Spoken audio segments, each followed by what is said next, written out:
ओम गणेशाय नमः। स्वागत है दोस्तों आपका अपने YouTube चैनल प्रतिमाज यूनिक डायरी में।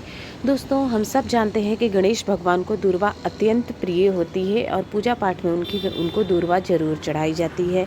पर उनको दूर्वा आखिर क्यों चढ़ाई जाती है, उसकी क्या कथा है, क्या कारण है, साथ ही साथ दूर्वा चढ़ाने के क्या नियम होते हैं, साथ ही घर की सुख समृद्धि के लिए दूर्वा से कौन से उपाय कर सकते हैं, इसकी संपूर्ण जानकारी इस वीडियो में आपको मिलने वाली है। आइए शुरू करते हैं कि दूर्वा चढ़ाने के महत्वपूर्ण नियम कौन से हैं। तो सबसे पहले तो भगवान गणेश को दूर्वा चढ़ाने से पहले उसे साफ पानी से जरूर धोएं।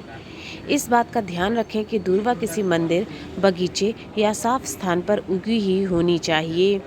उस स्थान का दूर्वा भगवान श्री गणेश को नहीं चढ़ाएं जहां गंदा पानी आता हो। पूजा में हमेशा दूर्वा का जोड़ा बनाकर भगवान को चढ़ाएं। भगवान गणेश को दूर्वा घास के 11 जोड़ों को चढ़ाना चाहिए। जोड़े में चढ़ाएं और 11 जोड़े कम से कम हों। दूर्वा चढ़ाते हुए समय गणेश जी के मंत्रों का आपको जप करना चाहिए। दूर्वा चढ़ाते वक्त जो मंत्र हैं वो बोलने चाहिए, वो है ओम गंग गणपतये नमः, ओम गणाधिपतये नमः, ओम उमापुत्राय नमः, ओम विघ्ननाशनाय नमः, ओम विनायकाय नमः, ओम ईशपुत्राय नमः, ओम सर्वसिद्धिप्रदाय नमः, ओम एकदंताय नमः, ओम मूषक वाहनाय नमः। इस तरह से कई मंत्र हैं। आपको जो मंत्र आसान लगता है उस मंत्र का आप जप कर सकते हैं। गणेश जी को तुलसी को छोड़ के सभी पुष्प पत्र पसंद हैं सिर्फ, और उनको दूर्वा बहुत ज़्यादा पसंद है, अतः सफ़ेद या हरी दूर्वा चढ़ानी चाहिए। ठीक है, दूर्वा ही वो चीज़ होती है जो गणेश के दूरस्थ पवित्रकों को पास लाती है। दूर्वा सबसे महत्वपूर्ण बात है कि कोमल होनी चाहिए। ऐसी दूर्वा को बाल तृणम कहते हैं, जो सूख जाने पर घास जैसी हो जाती है। दूर्वा की पत्तियां जो है वो विषम संख्या, जैसे 3 है, 5 है, 7 है, ऐसे अर्पित करनी चाहिए। फूलों में भगवान को, गणेश को सबसे ज़्यादा गुड़हल के फूल प्रिय होते हैं। दूर्वा को पानी में भिगोकर चढ़ाना चाहिए ज़्यादा समय ताज़ा रखने के लिए। इन दोनों कारणों से गणपति के पवित्रक बहुत समय तक मूर्ति में रहते हैं। तुलसी से पूजा नहीं करनी चाहिए। सबसे ज़्यादा ध्यान रखने वाली बात है कि तुलसी नहीं चढ़ाई जाती है गणेश भगवान को। कार्तिक महात्म्य में भी कहा गया है कि गणेश तुलसी पत्र दुर्गा नैव तू दुर्व्याया, अर्थात कि गणेश जी को तुलसी पत्र और दुर्गा जी की पूजा दूर्वा से नहीं करनी चाहिए। दोनों के अलग अलग नियम हैं। ठीक है, अब आ जाते हैं दोस्तों, जो गणेश भगवान को दूर्वा चढ़ाई जाती है उसकी पौराणिक कथा क्या है। दूर्वा चढ़ाने के लिए सभी जानते हैं दूर्वा को बहुत प्रिय होती है। दूब उसे कहते हैं, जो कि एक घास होती है जो गणेश भगवान के पूजन में उपयोग होती है। आइए जानते हैं इसके पीछे की कहानी क्या है, क्यों इसकी 21 गांठें ही गणेश जी भगवान को चढ़ाई जाती हैं। श्री गणेश जी को 21 गांठों का कैसे बनाएं दूर्वा की गांठ। तो सबसे पहले 21 दूर्वा को एक साथ इकट्ठी करके एक गांठ बनाई जाती है, यानी एक बंडल आप बनाते हैं 21 दूर्वा का, तथा कुल 21 गांठें गणेश जी को मस्तक पर चढ़ाई जाती हैं। ठीक है, एक बंडल में 21 दूर्वा होती हैं। इस तरह से 21 बंडल आपको चढ़ाना चाहिए, यानी 21 गांठें मस्तक पर। आइए जानते हैं कथा क्या है, पौराणिक कथा। तो पौराणिक कथा के अनुसार प्राचीन काल में अनलासुर नाम का एक दैत्य था। उसके कोप से स्वर्ग और धरती पर त्राही त्राही मची हुई थी। अनलासुर एक ऐसा दैत्य था जो ऋषि मुनियों और साधारण मनुष्य को जिंदा निगल जाता था।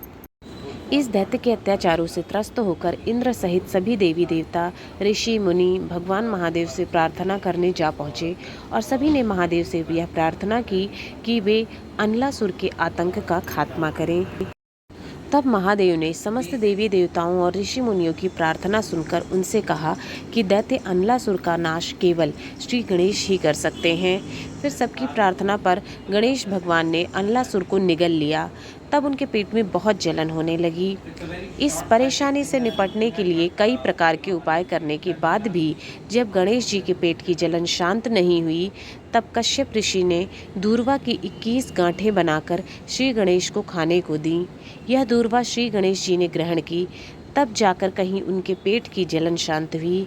ऐसा माना जाता है कि श्री गणेश को दूर्वा चढ़ाने की परंपरा तभी से आरंभ हुई। एक दूसरी कथा भी प्रचलित है इससे संबंधित, कैसे हुई भगवान गणेश की भूख शांत। इसके अलावा गणेश पुराण में एक और कथा है कि नारद जी भगवान गणेश को जनक महाराज के अहंकार के बारे में बताते हैं और कहते हैं कि वह स्वयं को तीनों लोकों के प्रथम स्वामी है। इसके बाद गणेश जी ब्राह्मण का वेश धारण कर मिथिला नरेश के पास उनका अहंकार चूर करने के लिए पहुँचते हैं। तब गणेश जी जो ब्राह्मण के रूप में थे, उन्होंने कहा कि वह राजा की महिमा सुनकर इस नगर में पहुँचे हैं और बहुत दिनों से भूखे हैं। तब जनक महाराज मिथिला नरेश ने अपने सेवादारों से ब्राह्मण देवता को भोजन कराने के लिए कहा। फिर गणेश जी पूरे नगर के अन्न खा गए थे, लेकिन उनकी भूख तब भी शांत नहीं हुई। इस बात की जानकारी राजा को मिली और उन्होंने अपने अहंकार के लिए गणेश भगवान से क्षमा मांगी। तभी ब्राह्मण रूप में ही गणेश जी एक गरीब ब्राह्मण जिसका नाम त्रिशिरस था, उसके घर पहुंचते हैं। वहां पर उनको भोजन कराने से पहले ब्राह्मण त्रिशिरस की पत्नी विरोचना ने गणेश जी को दूर्वा घास दिया था, जिसे खाते ही भगवान गणेश की भूख शांत हो गई थी और वह पूरी तरह प्रसन्न हो गए थे। बाद में गणेश भगवान ने दोनों को मुक्ति का आशीर्वाद भी दिया था। तभी से गणेश जी को दूर्वा घास जरूर चढ़ाया जाता है। ऐसी भी एक कथा है। तो ये 2 कथाएं हैं जो प्रचलित हैं गणेश भगवान को दूर्वा चढ़ाने के पीछे के कारण से। अब दोस्तों जान लेते हैं दूर्वा से संबंधित उपाय। दूर्वा के ये चमत्कारी उपाय आपके सभी विघ्न, सभी परेशानियां दूर करेंगे। गणेश जी की कृपा होगी, सुख शांति की प्राप्ति होती है गणेश भगवान को दूर्वा अर्पित करने से। तो आइए जान लेते हैं कुछ चमत्कारी उपाय। भाग्य देता है साथ।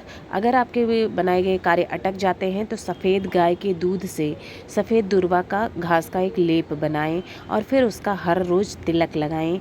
ऐसा करने से सभी कार्य आपके सफल हो जाते हैं और भाग्य भी साथ देना शुरू हो जाता है। कुंडली में बुध ग्रह की स्थिति को मजबूत करने के लिए बुधवार के दिन गणेश मंदिर में जाकर दूर्वा की 11 गांठ अर्पित करें। ऐसा करने से गणेश जी प्रसन्न होते हैं और बुध दोष भी समाप्त हो जाता है। गणेश जी को दूर्वा चढ़ाने के लिए साफ जगह से ही दूर्वा घास तोड़ें। परिवार में लड़ाई झगड़ा अगर होता रहता है, पारिवारिक सदस्यों के बीच प्रेम भाव खत्म हो गया है, तो बुधवार के दिन गाय को हरी दूर्वा घास खिलाएं। ऐसा करने से ग्रह कलेश शांत होता है, दूर होता है और लोगों के बीच आपसी प्रेम की भावना बढ़ने लगती है। आर्थिक समस्याएं दूर होती हैं।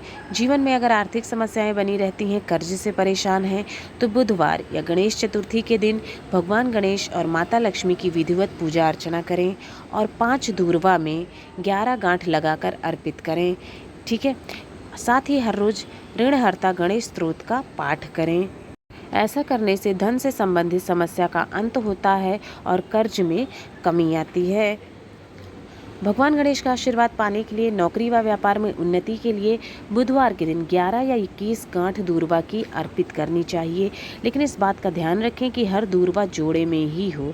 ऐसा करने से भगवान गणेश का आशीर्वाद मिलता है और कार्य क्षेत्र में प्रभाव व प्रताप बढ़ता है। तो दोस्तों ये है गणेश भगवान के दूर्वा क्यों चढ़ाई जाती है, दूर्वा से संबंधित नियम और दूर्वा के उपाय। अगर आपको जानकारी पसंद आई हो तो वीडियो को लाइक, शेयर और सब्सक्राइब ज़रूर करें। गणपति बप्पा मोरया। श्री गणेशाय नमः।